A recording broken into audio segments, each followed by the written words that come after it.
When your stepson says you're the only one he feels safe with, Sarah had always believed in keeping her home warm and welcoming. After her husband passed away 3 years earlier, the house sometimes felt too quiet, too big for one person. But when Ethan, her stepson, moved back in after college, the silence softened. He was 23 now, tall, thoughtful, carrying the weight of someone much older. His father's absence had left a gap between them. But slowly, Sarah and Ethan had grown closer, sharing meals, conversations, and the occasional laughter that made the house feel alive again. It was late on a Friday evening when Ethan walked through the front door. Sarah was in the living room folding laundry when she noticed him rub the back of his neck with a tired expression. He dropped his bag by the couch, kicked off his shoes, and sat down heavily. His usual polite smile was missing. Instead, he looked drained, almost defeated. "Long day?" Sarah asked, keeping her voice light. Ethan let out a low laugh that wasn't really a laugh at all. "The longest. I swear my shoulders feel like they're made of stone." He leaned forward, resting his elbows on his knees. "I never thought office work could hurt this much." She studied him for a moment. His once carefree energy had been replaced with something heavier since he started his new job downtown. Sarah felt a tug in her heart. She remembered when he was a teenager, always running, always restless. Now he seemed like someone trying hard to prove himself in a world that didn't make it easy. Without thinking too much, Sarah said, "Want me to work on your shoulders a bit? It might help." Ethan turned his head toward her, surprised. "Really, you do that?" "Of course," she replied, setting the laundry basket aside. "It's nothing, just a quick massage. Might loosen you up." He hesitated for a moment, then nodded with a grateful smile. "Thanks, Sarah.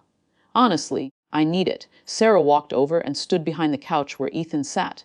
She placed her hands gently on his shoulders. The moment she pressed down, she felt the knots of tension beneath her fingertips.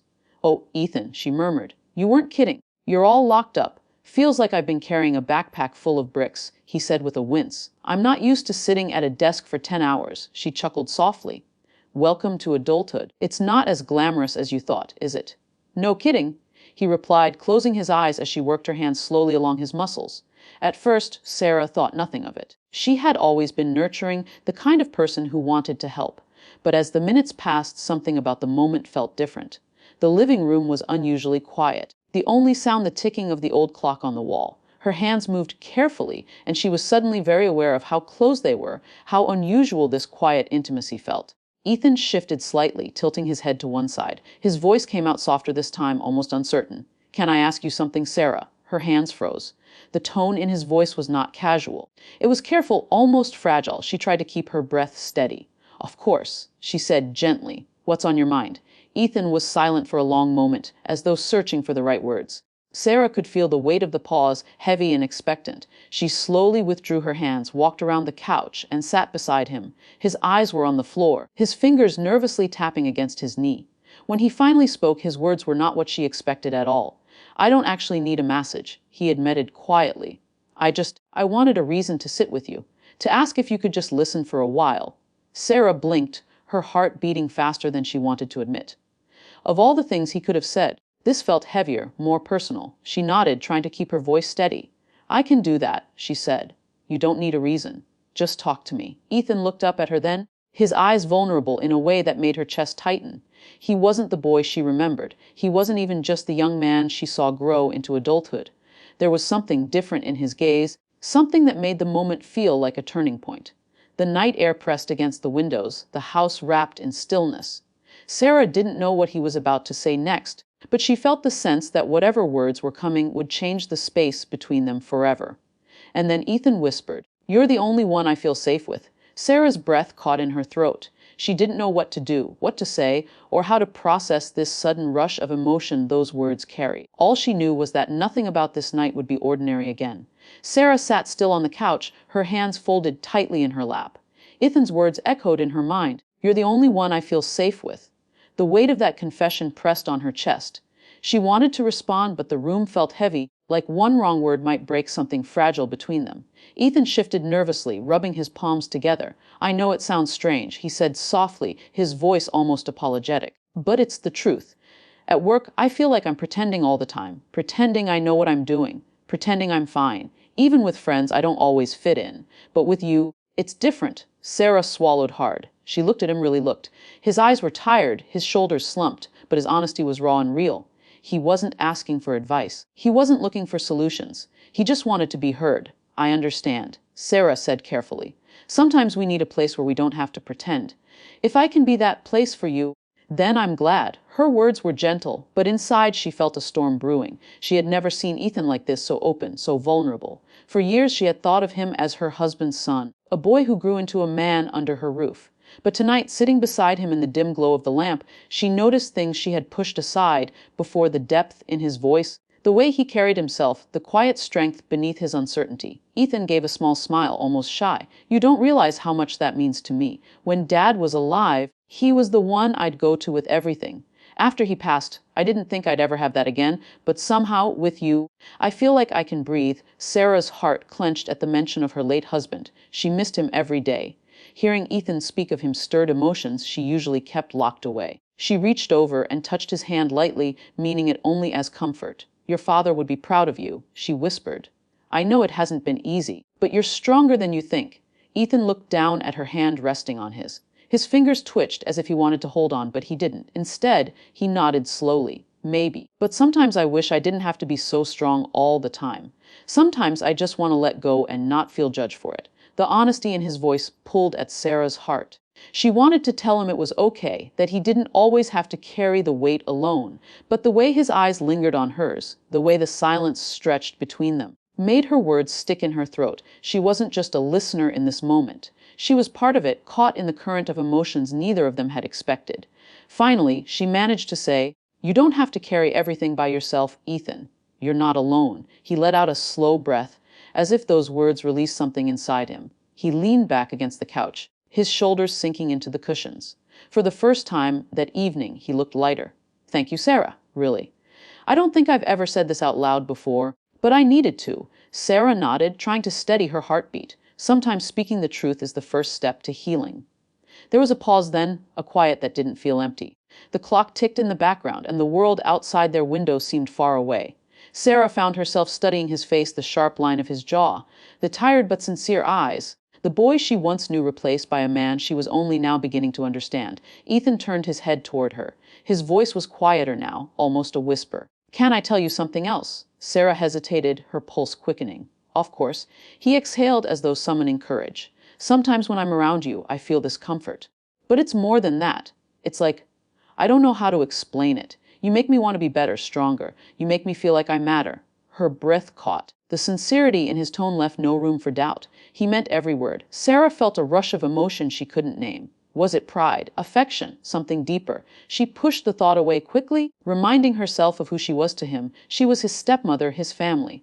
But her heart didn't obey rules the way her mind did. Trying to steady herself, she smiled faintly. You do matter. Ethan, more than you realize. You've come so far already. For a moment, their eyes locked. It wasn't the look of a stepson and stepmother. It was the look of two souls standing on the edge of something unknown, afraid to cross but unable to turn away. The air felt heavy, charged with unspoken words. Ethan shifted, leaning just slightly closer as if drawn to her presence. His voice was trembling now. Sarah, I don't want to say the wrong thing, but I can't keep this inside forever. Sarah's heart pounded. She wanted to stop him, to steer the conversation back to safer ground. But something in her wanted to hear it too, even if it frightened her. She waited, holding her breath. Ethan's lips parted, but he hesitated. Then he shook his head, looking away quickly. Never mind, it's late. You probably don't want to hear me ramble anymore. Sarah let out a shaky sigh, both relieved and unsettled. You're not rambling, she said softly. You're just being honest, and I'd never turn that away. But inside, she knew the night had shifted something between them. The invisible line she thought was clear now felt blurred. Every word, every glance carried a weight that wasn't there before. Sarah rose to her feet, needing space to breathe. We should get some rest, she said, forcing calm into her voice.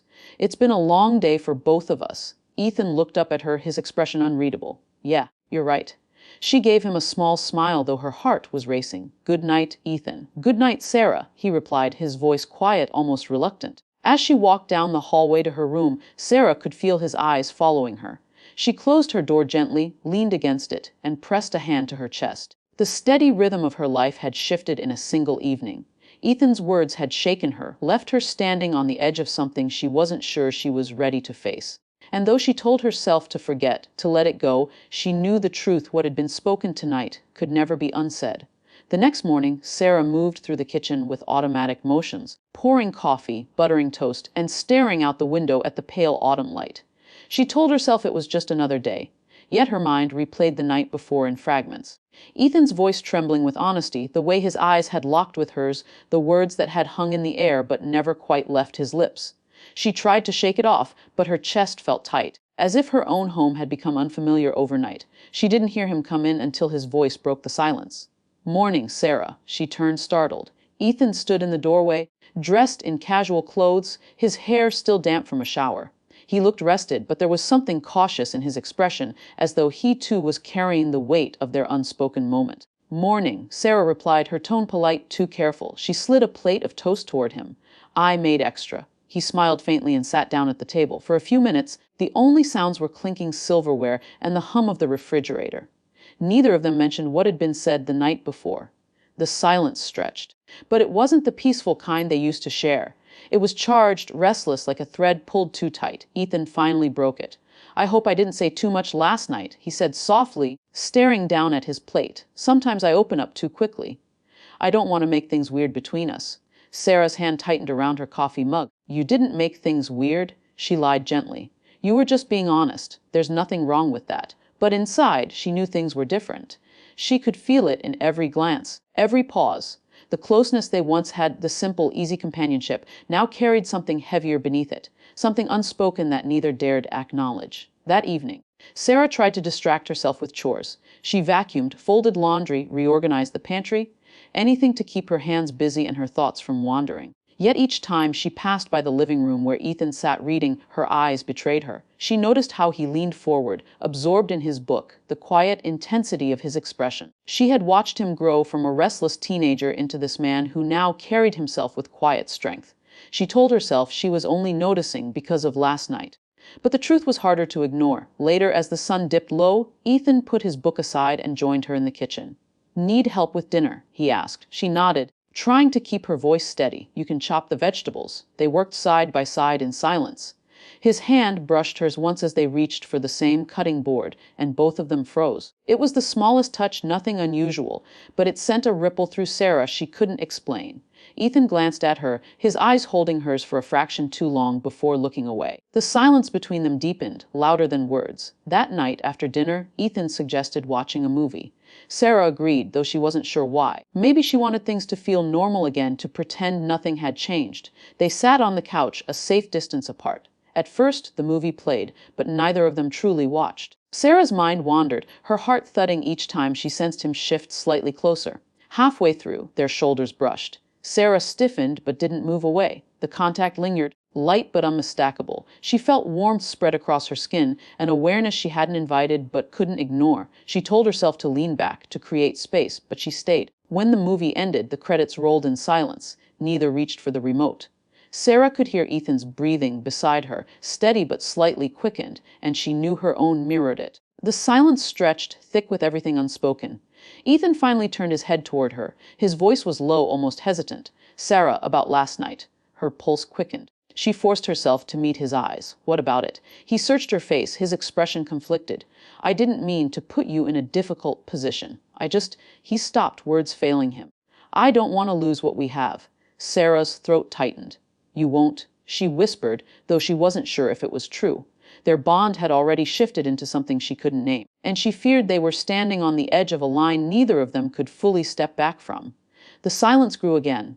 Ethan leaned in slightly, close enough that she could feel the warmth radiating from him, close enough that the space between them seemed to vanish. For a heartbeat, Sarah thought he might cross that line, that the weight of their unspoken feelings might spill over into action. But she stood abruptly, her heart racing. "I should get some rest," she said quickly, her voice trembling despite her effort to sound calm. Ethan sat back, his jaw tightening. "Yeah, of course, good night." Sarah walked to her room, her steps hurried. Once behind her door, she leaned against it, her breath shallow. Her hands trembled as she pressed them to her chest. She told herself she had done the right thing, that distance was the only choice. But as she closed her eyes, she could still feel the ghost of his presence beside her, the silence that had wrapped around them like a secret. Over the next few days, they both pretended nothing had happened. They spoke of simple things: work, groceries, the weather. But underneath every word lay the tension of what had been left unsaid. Sarah noticed how Ethan lingered in the kitchen when she cooked, how he watched her with quiet intensity when he thought she wasn't looking. and she noticed her own heart respond each time, no matter how much she tried to fight it. One evening, as she set the table, Ethan came to stand beside her. His voice was steady, but his eyes revealed the weight he carried. "Sarah," he said, "I know you're trying to keep things normal, but you feel it too, don't you? The way things have changed between us." Her breath caught. She opened her mouth to deny it, but the words refused to come. The silence between them said more than either could admit. She turned away, gripping the edge of the table. "Ethan, this isn't simple. We can't just act on every feeling." "I know," he said softly.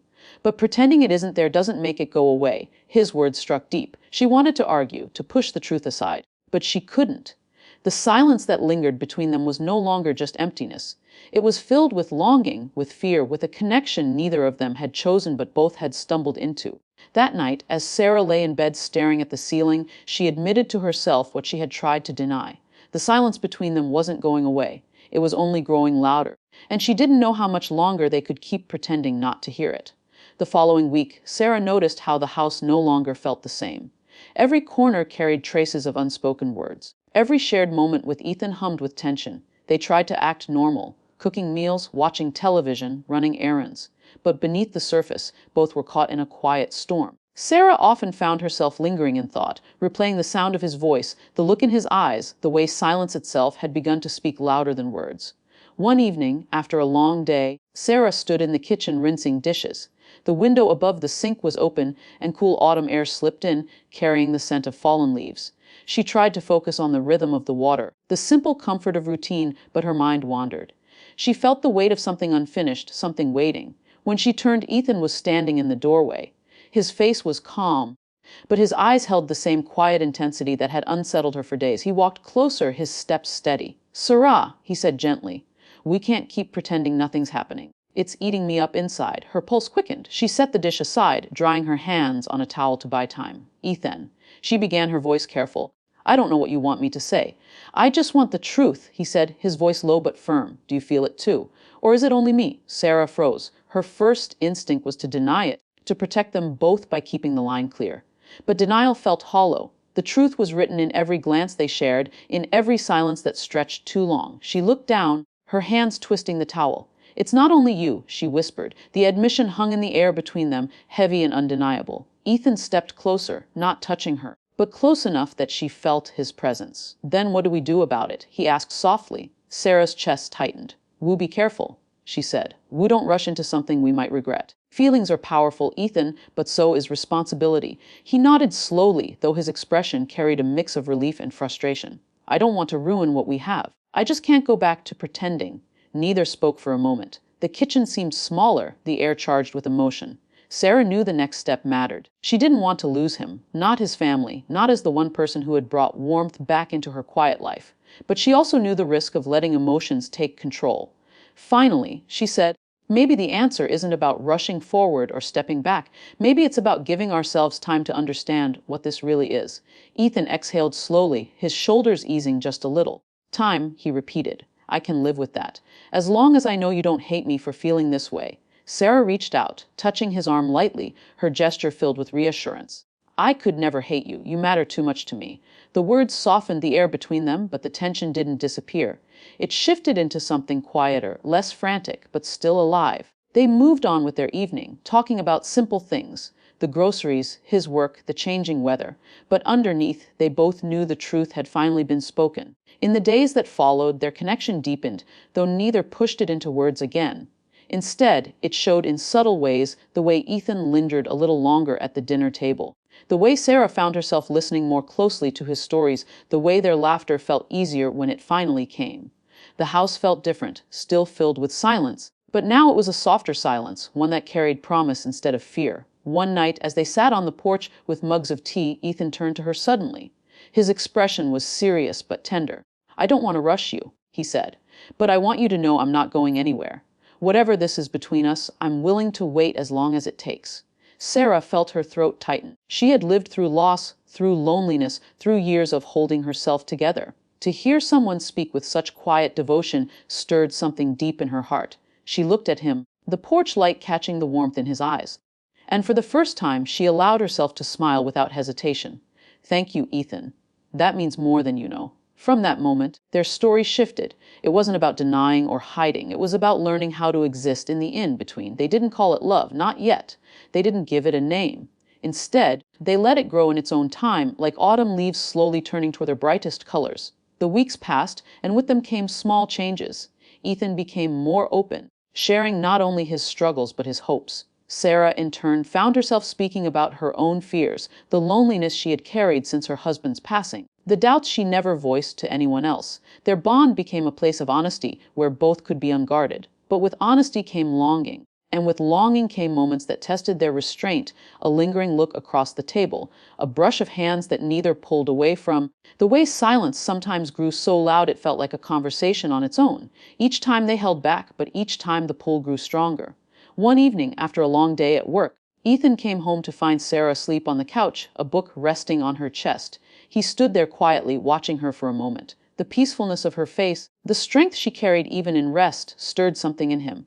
He wanted to tell her everything he felt, but he knew timing mattered. Instead, he gently pulled a blanket over her and sat nearby, guarding her rest with unspoken devotion. When Sarah woke later and saw him there, her heart swelled. She didn't say anything, but her eyes told him she understood. It was in these quiet gestures, in these unspoken promises, that their story truly began. They were no longer just stepmother and stepson, no longer just two people bound by circumstance. They were something else. Two souls who had found safety in each other, two hearts learning how to heal together.